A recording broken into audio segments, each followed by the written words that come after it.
नमस्कार दोस्तों। इस class second free online master class में आप सबों का मैं हार्दिक दिल से स्वागत करता हूं और ये उम्मीद करता हूं कि कल की क्लास आपको बहुत अच्छे से समझ में आई होगी और आप ये जान पाए होंगे कि हम 90% प्लस मार्क्स कैसे लाएं इंग्लिश में, क्योंकि वो सारी चीज़ें जो जो टेक्निक्स हैं, जो सीक्रेट्स हैं, तो हमने आपको शेयर किया था कल। अगर आपने मेरी पहली वीडियो नहीं देखी है तो प्लीज़ गो यूट्यूब चैनल और इस यूट्यूब पे जाकर आप उसे देखें। यहाँ की फेसबुक ग्रुप में का अगर आप पार्ट नहीं हैं तो जल्दी से आप उसे सब्सक्राइब करें, उसके पार्ट बने, उस ग्रुप को ज्वाइन करें। उसकी लिंक आपके पास अवेलेबल है। आप यूट्यूब पे जाके आप उसकी लिंक सर्च कर सकते हैं या you can go to Facebook also. तो आज हम सेकंड क्लास में आपका सबका फिर से स्वागत करते हैं और आज हम पढ़ने वाले हैं ग्रामर। और ग्रामर की एक चैप्टर जो कि बहुत ही ज़्यादा महत्वपूर्ण है हमारे लिए, ठीक है? तो विल स्टडी दिस। तो हम सबसे पहले आज पढ़ने वाले हैं वर्ब पैटर्न की। अभी देखिए वर्ब पैटर्न होता क्या है। वर्ब पैटर्न का मतलब होता है वर्ब के वो पैटर्न और वर्ब कैसे काम करता है, कितने तरह के वर्ब्स हैं, क्या क्या उसके फंक्शंस हैं और जितने भी वो तरीके के वर्ब जिसका इस्तेमाल आपके लिए है, जो आपके लिए ये सारी जो वर्ब पैटर्न्स हमने आपके लिए डिज़ाइन किया है ताकि आप 90 प्लस मार्क्स ऑब्टेन करें। वर्ब से रिलेटेड कोई भी डाउट्स अगर आपको है तो आप हमारे कमेंट सेक्शन में जाकर बड़े आराम से बता सकते हैं। Okay, so what is this verb pattern? Verb pattern means वो पैटर्न जो इसमें वर्ब पूरा पूरा फंक्शन करता है। सो वर्ब का डेफिनेशन आपने पढ़ा होगा। Verb is a doing word, यानी जो काम करे उसे हम लोग सब्जेक्ट कहते हैं और सब्जेक्ट जो काम करे उस काम करने के तरीके को ही हम वर्ब कहते हैं, जिससे कि किसी इंडिविजुअल की किसी सब्जेक्ट के बारे में पता चले, उसकी एक्टिविटी क्या है, उसका मूड क्या है, उसे ही हम क्या कहते हैं? वर्ब कहते हैं। So verb is a doing word. देखिए दो तरीके के वर्ब हैं, एक तो हेल्पिंग वर्ब है और दूसरा जिसे हम लोग मॉडल वर्ब या मॉडल एक्सिलरी वर्ब। देखिए हेल्पिंग वर्ब को ही हम जो अलग अलग नामों से पुकारते हैं, जैसे हेल्पिंग वर्ब हो गया, सपोर्टिंग वर्ब हो गया, लिंकिंग वर्ब हो गया और एक्सिलरी वर्ब हो गया, है ना? और दूसरे को क्या बोलते हैं हम लोग? मेन वर्ब बोलते हैं। मेन वर्ब का मतलब वो वर्ब है जो कर्ता के बारे में, जो सब्जेक्ट के बारे में, उसके मोड ऑफ एक्शन बताता है, ठीक है? सो देखिए नाम से स्पष्ट है, हेल्पिंग का वर्ब का मतलब मदद करना, सपोर्टिंग वर्ब का मतलब सपोर्ट करना, लिंकिंग वर्ब का मतलब लिंक करना, एक्सिलरी वर्ब का मतलब क्या है? मदद करना। ओके, तो आपके लिहाज से आपके एग्जाम के मद्देनजर मैं आपको बता दूं, हेल्पिंग वर्ब या ऑक्सिलरी वर्ब ही आता है आपकी बुक्स में, ठीक है? ये एग्जाम्स में कि आप put the proper helping verb से put the correct auxiliary verb. Okay, supporting verb और लिंकिंग वर्ब तो मैंने नहीं देखा। Now coming to main verb.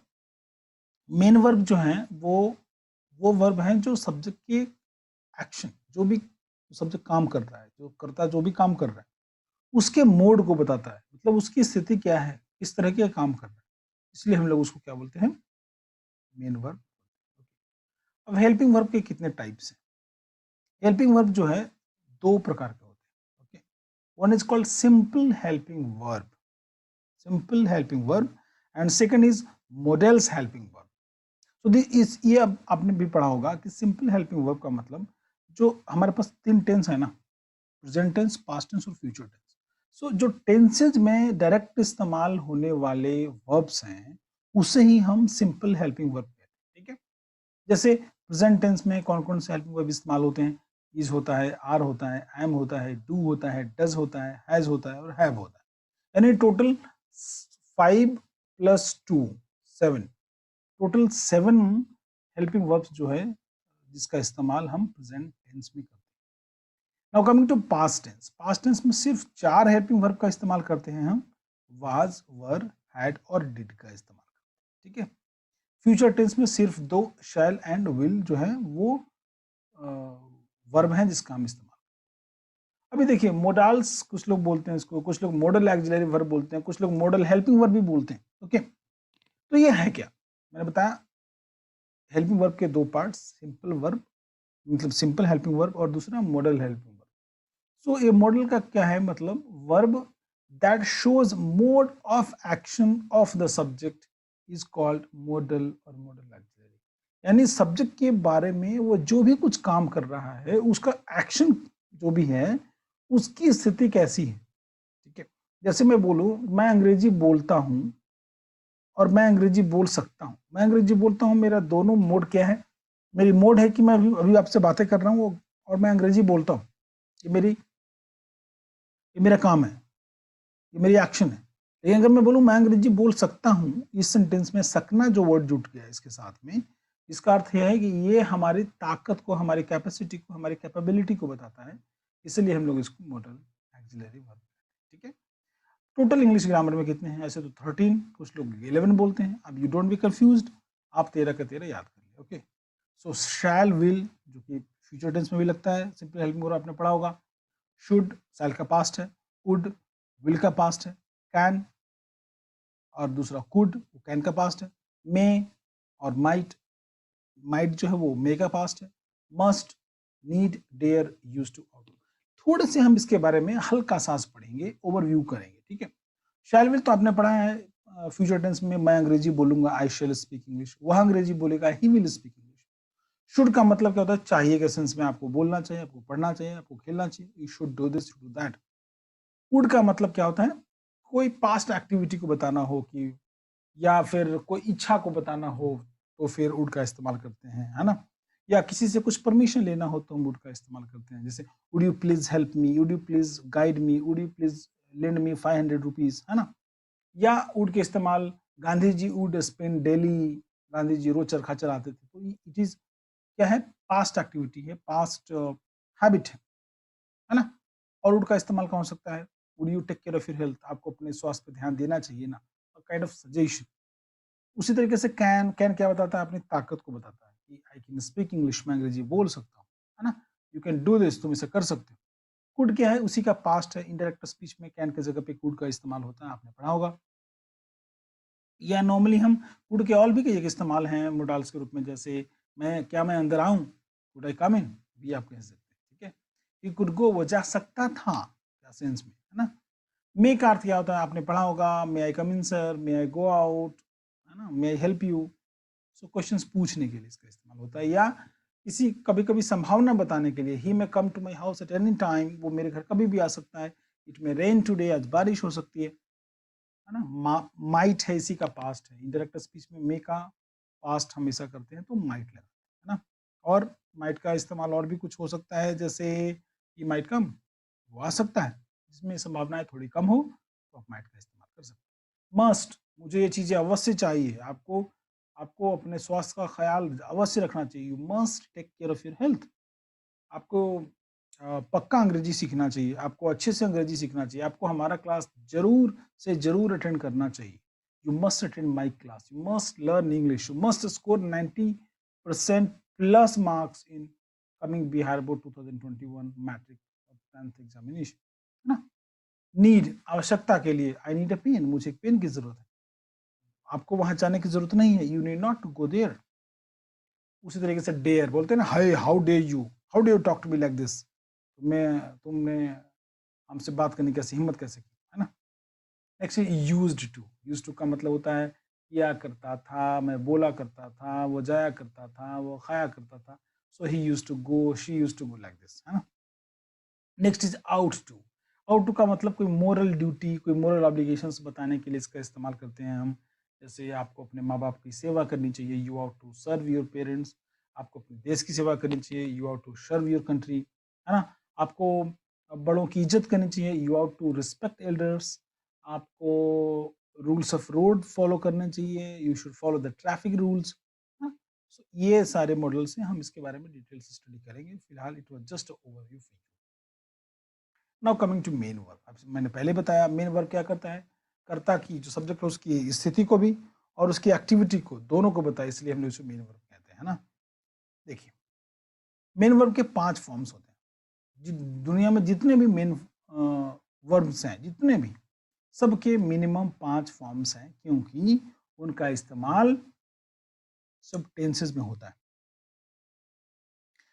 First जो फॉर्म है उसको हम लोग प्रेजेंट फॉर्म कहते हैं, सेकंड फॉर्म है उसको हम लोग पास्ट फॉर्म कहते हैं, थर्ड को पास्ट पार्टिसिपल, फोर्थ को verb plus I N G and fifth को वर्ब प्लस एस और ईएस, उसको हम लोग सिंगुलर वर्ब भी कहते हैं। अब देखिए एग्जाम्पल्स हमने कुछ रखे हैं आपके सामने to understand, to make you understand better in best possible way. Present form में हमने 4 एग्जाम्पल्स दिए, play, okay, jump, go, weep, है ना। Play, jump, go, weep. Play means होता है खेलना, जंप मीन्स होता है जंप करना, गो मीन्स जाना, वीप मीन्स रोना। सो पास्ट फॉर्म क्या है इसका, प्ले का प्लेड हो गया, जंप का जंप्ड हो गया, गो का वेंट हो गया, वीप का वेप्ट हो गया। पास्ट पार्टिसिपल इसी का भी प्लेड हो गया, जंप का जंप्ड, गो का गॉन, वीप का वेप्ट हो गया, है ना। वर्ब प्लस आईएनजी, यानी वर्ब के चौथे फॉर्म्स को हम लोग क्या बोलते हैं, वर्ब प्लस आईएनजी या जिरंड भी बोलते हैं। क्या बोलते हैं, जिरंड भी बोलते हैं। लाइक प्लेइंग, जंप का जंपिंग, गो का गोइंग, वीप का वीपिंग।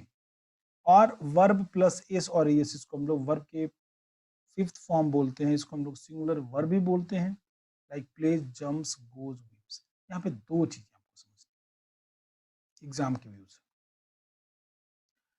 देखिए प्रेजेंट फॉर्म जो है वो V1 को बोलते हैं। नॉर्मली आपने पढ़ा होगा नाउन्स, है ना, या नंबर्स पढ़ा होगा आपने। जितने नाउन्स हैं वो हमेशा से वो क्या है, सिंगुलर है।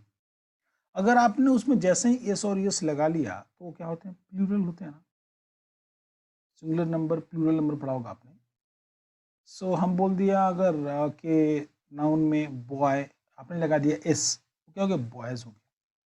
लेकिन वर्ब जो है हमेशा से हमेशा प्लूरल होता है, please remember this. So verb is always in the form of plural, whereas जो नाउन होते हैं हमेशा सिंगुलर होते हैं। नाउन में अगर आप एस और यस लगाते हैं तो प्लूरल बन जाता है, बट जब आप वर्ब में एस और यस लगाते हैं तो सिंगुलर बन जाता है। This is the basic thing जो कि आपको एग्जाम के व्यू से समझने की जरूरत है। ओके, पास्ट फॉर्म V2 इसको बोलते हैं क्योंकि इसका इस्तेमाल पास्ट टेंस में, पास्ट इंडेफिनिट टेंस में होता है। पास्ट पार्टिसिपल V3 को बोलते हैं, है ना। जीरंड क्या है, थोड़ा सा डाउट हो सकता है आपको, जीरंड हम बाद में पढ़ेंगे भी। ऐसे जीरंड का मतलब वर्ब में आईएनजी, लेकिन जिसका इस्तेमाल हम लोग सब्जेक्ट के रूप में किसी सेंटेंस में करें उसे हम लोग जीरंड बोलते हैं, ठीक है जी। Next coming to singular verb. ये सिंगुलर वर्ब क्या है, वर्ब में एस और यस अगर आपने ऐड कर दिया उसे हम लोग सिंगुलर वर्ब, ऐसे मैंने पहले बताया। वर्ब में एस और यस ऐड करो तो सिंगुलर बनेगा, लेकिन नाउन में एस और यस ऐड करो तो वो प्लूरल बनेगा। ओके, नाउ उसी से रिलेटेड आप थोड़ा सा एक बार फिर से बैक जाओ आप। अब देखो द डिफरेंस, प्ले के V2 और V3 में डी और डी है, जंप के V2 या ना V2 और V3 इसमें डी और डी है, लेकिन गो और वीप के V2 और V3 में डी और डी है क्या, नहीं है। तो जब नहीं है तो इसी बेसिस पे हमने बनाए रेगुलर वर्ब और इरेगुलर वर्ब बनाए। रेगुलर वर्ब का मतलब वर्ब जिसके V2 और V3 वाले फॉर्म में डी और डी रहे उसे हम लोग रेगुलर वर्ब कहते हैं, लाइक प्ले, जंप, लाफ। लेकिन इरेगुलर वर्ब वैसे वर्ब को कहते हैं जिसमें डी और डी नहीं होता, कहाँ, इसके V2 और V3 वाले फॉर्म में, इसलिए हम लोग इसको इरेगुलर मेन वर्ब कहते हैं। Here see the example, so here go and weep, इसके V2 और V3 में देखिए डी और डी है, नहीं है। वीप के V3, V2 और V3 में डी और डी है, नहीं है। सो गो, वीप, कम, लाफ, ये सब सारे जो आपके मेन वर्ब्स हैं इनको हम लोग बोलते हैं इरेगुलर मेन वर्ब, क्योंकि इसके V2 और V3 में डी और डी नहीं है। तो क्लियर हो गया आपको। नेक्स्ट चलिए, एक और वर्ब है, इसका नाम रखा है वर्ब टू बी। बी का मतलब होता है होना। मैं एक डॉक्टर हूँ, आई एम अ डॉक्टर। वह डॉक्टर है, ही इज अ डॉक्टर। वह डॉक्टर था, ही वाज अ डॉक्टर। हम लोग दोस्त थे, वी वेयर फ्रेंड्स। हम लोग दोस्त हैं, वी आर फ्रेंड्स। तो चूंकि वर्ब टू बी इसको बोलते हैं होने का सेंस, है ना। मैं डॉक्टर हूँ, वो बनना चाहता है, वो होना है, वो हो रहा है। तो इसी बेसिस पे इस वर्ब टू बी के भी 5 फॉर्म्स हैं। सो एम और आर को हम लोग V1 बोलते हैं। ठीक है, यानी हेल्पिंग वर्ब का इस्तेमाल अगर मेन वर्ब के रूप में किसी सेंटेंस में, फॉर एग्जांपल मैं एक टीचर हूँ, आई एम ए टीचर, इस सेंटेंस में एम का इस्तेमाल हेल्पिंग वर्ब के रूप में नहीं बल्कि मेन वर्ब के रूप में हुआ है। दे आर माई फ्रेंड्स, वो लोग मेरे दोस्त हैं, इसमें भी इसका इस्तेमाल किस रूप में हुआ है? हेल्पिंग वर्ब नहीं बल्कि मेन वर्ब के रूप में हुआ, इसलिए यहाँ पे भी आर क्या है? वर्ब टू बी है। वाज वर बिन का इस्तेमाल होता है जैसे वो दोस्त बन रहा है ना, वह दोस्त बन चुका है, वो मेरा दोस्त रहा है। He has been my friend, I have been there, मैं वहां पे रहा हूं, आई हैव बिन देयर। ठीक है, उसी का ये बी फॉर बीइंग है and B five is always is. ठीक है जी, अब थोड़े से एक और नया वर्ब के बारे में हम जानेंगे। कॉजेटिव वर्ब बोलते हैं इसको। कॉज मीन्स कारण, है ना। कॉजेटिव वर्ब का मतलब हिंदी ग्रामर में आपने पढ़ा होगा प्रेरणार्थक क्रिया। प्रेरणार्थक क्रिया का मतलब जिसमें मेन वर्ब जो है वो खुद काम नहीं करे बल्कि main verb in the sense क्या, उसकी डायरेक्ट कोई वर्ब नहीं होगी, उस सेंटेंस में सब्जेक्ट जो होगा वो काम नहीं करेगा बल्कि सब्जेक्ट खुद अपना काम किसी और से करवाएगा, उसी को हम लोग पॉजिटिव वर्ब कहते हैं। ठीक है, जैसे a verb where subject doesn't work himself rather it gets the work done. जैसे मैं, देखिए करना का इंग्लिश है डू मीन्स करना, करवाना का इंग्लिश नहीं। काटना का इंग्लिश है कट, कटवाना का इंग्लिश नहीं। पहनना का इंग्लिश है, पहनाना का इंग्लिश नहीं है। मांगना का इंग्लिश है, मंगवाना का इंग्लिश नहीं है। खींचना का इंग्लिश है, खिंचवाना का इंग्लिश नहीं है। तो ऐसे वर्ड्स जिसमें कि सब्जेक्ट डायरेक्ट काम ना करके किसी दूसरे या तीसरे से अपना काम करवाता है, उसे हम लोग पॉजिटिव वर्ब कहते हैं। ठीक है जी, तो छोटे छोटे दो एग्जांपल्स देखिए, मेक प्लस V1 और गेट और हैव गॉट प्लस V1 या V3। गेट प्लस V1 भी हो सकता है और हैव गॉट प्लस V3 हो सकता है। अगर कोई परफेक्ट टेंस है, प्रेजेंट हो सकता है, पास्ट हो या फ्यूचर परफेक्ट, तो हैव गॉट प्लस V3 करेंगे, बाकी में गेट प्लस V1 करेंगे। ठीक है,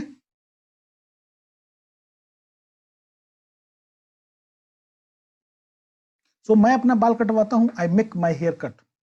ओके, वह मुझे हंसाती है, she makes me laugh. Makes plus V1 हो गया, आई के साथ देखिए मेक प्लस V1 हो गया, इसी को हम लोग पॉजिटिव वर्ब। वह मुझे हंसाती थी, शी मेड मी लाफ, ना। वह मुझे वह मैं उसको हंसा चुका हूँ, I have made him laugh की जगह पे भी आप ऐसे I have got him laugh, उसमें ईडी लगाना पड़ेगा। ओके, नेक्स्ट एक और वर्ब है, उसे बोलते हैं non finite verbs. What is this non finite? Finite का मतलब होता है जो चेंज हो सकता है ना, फाइनाइट है चेंज हो सकता है। नॉन फाइनाइट है मतलब जो चेंज नहीं हो सकता। जैसे आपने पढ़ा होगा मेन वर्ब, मेन वर्ब के 5 फॉर्म्स हैं, तो वो चेंज होते हैं ना, टेंस रहेगा तो कुछ और, अगर प्रेजेंट इंडेफिनिट टेंस का सेंटेंस है तो या तो V1 लगेगा या तो V5 लगेगा। लेकिन अगर इसी को हमने पैसिव कर दिया तो V3 लगेगा। हमने उसको अगर इंट्रोगेटिव सेंटेंस बना दिया तो हेल्पिंग वर्ब पहले आ जाएगा। अगर हमने उसको कॉन्टिन्यूअस टेंस में तब्दील कर दिया तो is are M plus V4 हो जाएगा। यानी वर्ब के वो अलग अलग फॉर्म्स खुद व खुद एज पर टेंस चेंज हो रहे हैं, एज पर सब्जेक्ट भी चेंज हो रहे हैं। जैसे आई के साथ आई स्पीक, लेकिन ही के साथ ही स्पीक्स, तो चेंज के अनुसार भी वो चेंज हो रहे हैं, टेंस के अनुसार भी चेंज हो रहे हैं, सब्जेक्ट के अनुसार चेंज हो रहे हैं, और सिंगुलर प्लूरल के अनुसार भी चेंज हो रहे हैं, है ना। जैसे अगर मैं बोलूं I speak but they speak, और he speaks but they speak, तो देखिए चेंज हुआ ना। इसीलिए हम लोग इसको क्या बोलते हैं? फाइनाइट वर्ब्स बोलते हैं। लेकिन कुछ ऐसे वर्ब्स हैं जो चेंज नहीं होते, चाहे आप सब्जेक्ट कुछ भी रखो, टेंस आप कुछ भी रखो, वो चेंज नहीं होंगे। जब वो चेंज नहीं होंगे उसी को हम नॉन फाइनाइट वर्ब कहते हैं। ठीक है जी, तो वो कितने हैं? इंग्लिश में 3 है। फर्स्ट इज जीरन, आपके में बुक्स में है ये जीरन के बारे में पढ़ना। पार्टिसिपल के बारे में थोड़ा सा है और नॉन और इन्फिनिटिव के बारे में थोड़ा ज्यादा सा है, थोड़ा सा इसके बारे में भी जानेंगे आज। जीरन का मतलब होता है वर्ब प्लस आईएनजी, यानी वर्ब में आईएनजी लगा दो तो कौन सा फॉर्म होता है? फोर्थ फॉर्म्स होता है वर्ब का। वर्ब का वैसा चौथा फॉर्म जिसका इस्तेमाल आप किसी सेंटेंस में सब्जेक्ट के रूप में करते हैं, तो उसी को हम लोग क्या बोलते हैं? जीरन। जैसे अंग्रेजी बोलना एक कला है, speaking English is an art. लोगों से बातें करना एक कला है, talking to people is an art. तो यहाँ पे टॉकिंग टू पीपल, टॉकिंग भी वो, बट यहाँ पे क्या है, सब्जेक्ट है। Swimming is an art, swimming क्या है, एक कला है। सो स्विमिंग इज टफ, है ना। Talking to people is easy, doing the things is tough. Scoring 90% marks in English in the coming Bihar Board 2021 exam is really tough, but it's not so tough. It is easy. Learning English is as easy as ABC. It means what? इसका मतलब ये हुआ कि ये वो main verb हैं, verb के चौथे फॉर्म्स, जिसका इस्तेमाल किसी सेंटेंस में सब्जेक्ट के रूप में हो। Now coming to participle. Participle क्या होता है, आपने पढ़ा होगा पास्ट पार्टिसिपल, V3 को पास्ट पार्टिसिपल बोलते हैं। एक और पार्टिसिपल है, उसको बोलते हैं प्रेजेंट पार्टिसिपल। ओके, V1 में ING लगा दो, अभी आपने पढ़ा ना जीरन। तो जीरन और पार्टिसिपल में क्या अंतर है, जीरन में अगर वो सब्जेक्ट रूप में इस्तेमाल हो रहा है तो, है ना, लेकिन इसमें क्या हो गया, प्रेजेंट पार्टिसिपल में कर लगा रहा है ना, खाकर, रोकर, हंसकर, जाकर, ठीक है। तो उस समय क्या बोलते हैं, प्रेजेंट पार्टिसिपल। जैसे अंग्रेजी पढ़ाकर मैं बहुत पैसे कमाता हूँ, सेंटेंस। तो यहाँ पे क्या होगा, पढ़ाकर, teaching English I earn money. लोगों से बात करना मुझे बहुत अच्छा लगता है, talking to people is best possible choice for me, I love it. वहां जाना बहुत आसान है, going there is easy. So यहाँ पे हमने क्या बनाया, गोइंग देयर इज इजी, ये क्या है, पार्टिसिपल है ना। ओके, पढ़कर, खाकर, रोकर, हंसकर, मैं पढ़कर या मैं इंग्लिश बोलकर पैसे कमाता हूँ, क्या होगा, speaking English I earn money. So कर लग गया, वह वहां जाकर मुझसे बातें करो, going there talk to me. So जिसमें कर लग जाए ना, that is present participle, simple way में समझते हैं। Next coming to perfect participle, having plus V3। पढ़कर वो स्कूल गया, पास्ट टेंस हो या फिर परफेक्ट टेंस हो, तो having gone, having red,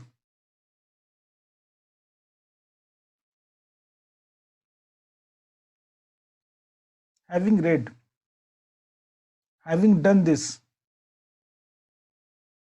so having plus V3 अगर आप लगाएंगे तो भी परफेक्ट टेंस के लिए प्रेजेंट परफेक्ट हो सकता है, पास्ट परफेक्ट हो सकता है, फ्यूचर परफेक्ट हो सकता है, तो हैविंग प्लस V3 के साथ हम लगाएंगे, ठीक है जी। नेक्स्ट इक्वल इन्फिनेटिव, 2 + V1 को हम इन्फिनेटिव बोलते हैं, वो जाने को है, खाने को है। Okay, so this was all about the today's classes. अब एक बार हम फिर से इसको रिपीट करते हैं थोड़ा सा आपके लिए। Helping verb, main verb, okay. उसके बाद क्या है, हेल्पिंग वर्ब मेन वर्ब के बाद आपने क्या पढ़ा, हेल्पिंग वर्ब किसे कहते हैं, मेन वर्ब किसे कहते हैं, है ना। दो तरह के वर्ब होते हैं, helping verb, main verb. Helping verb के अलग अलग नाम है, helping, supporting, linking, axillary. Main verb जो दोनों चीज़ें बताया, सिंपल और मॉडल एक्सिलरी, दो तरह के हेल्पिंग वर्ब होते हैं, है ना। Simple helping verb present past tense में, इसमें 7, इसमें 4 और इसमें 2, यानी टोटल 13 होते हैं। उसके बाद मोडाल्स कितने होते हैं, टोटल 11 होते हैं, लेकिन कुछ लोग सैल विल को भी ऐड करते हैं, तो आप इसको यहाँ भी ऐड कर सकते हो, है ना। मोडाल्स ये हैं, इसके सब मैंने इस्तेमाल बताया कुछ आपको। मेन वर्ब के 5 फॉर्म्स होते हैं, प्रेजेंट, पास्ट और past participle, verb plus ING, verb plus S or ES. इसी के बेसिस पे, जिसके डी और डी के बेसिस पे, इसके डिफरेंशिएशन पे हमने पढ़ा रेगुलर वर्ब, इरेगुलर वर्ब, जिसके V2 और V3 में डी और डी हो, रेगुलर नहीं हो तो इरेगुलर, है ना। वर्ब टू बी पढ़ा, is, are, am, was, were, been, being और इज, है ना। पॉजिटिव वर्ब पढ़ा, प्रेरणार्थक क्रिया, कटवाना का सेंस है, वाना लगा हो, है ना। नेक्स्ट पढ़ा हमने नन फाइनाइट, जो चेंज नहीं होता हो, किसी भी सब्जेक्ट के अनुसार लगा दो आप, कोई भी टेंस हो जाए कोई फर्क नहीं पड़ता, सिंगुलर हो जाए, प्लूरल हो जाए, कोई फर्क नहीं पड़ता, मैस्कुलिन जेंडर हो, फेमिनिन जेंडर हो, कोई फर्क नहीं पड़ता। तो इसको हम लोग क्या बोलते हैं, नॉन फाइनाइट वर्ब्स। जैसे जीरंड हो गया, पार्टिसिपल हो गया, इन्फिनेटिव हो गया, है ना। So this is all for the verb pattern. मैं उम्मीद करता हूँ कि आपको ये क्लास समझ में आया होगा। कोई और सा भी डाउट अगर आपको लगे, इफ़ यू फील कि हमें और भी कुछ सीखने की आवश्यकता है, इसमें थोड़ी और क्लैरिटी चाहिए, तो आप कमेंट सेक्शन में जाइए, वहाँ पे मुझे बताइए कि वो क्या चीज़ है जो आप और क्लैरिफाई करना चाहते हैं। हम आपके लिए कोशिश करेंगे अनदर वीडियो में आपके सारे डाउट्स को क्लियर करना।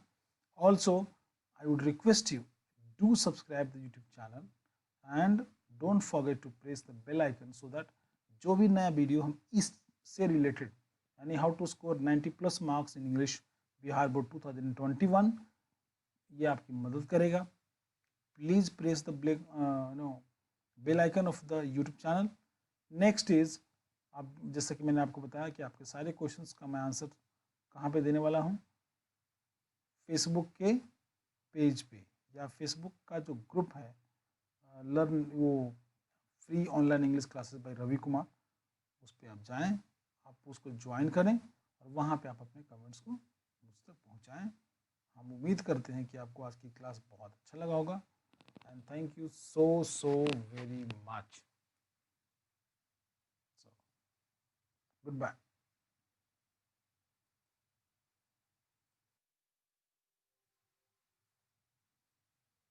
Okay then, if everything going well,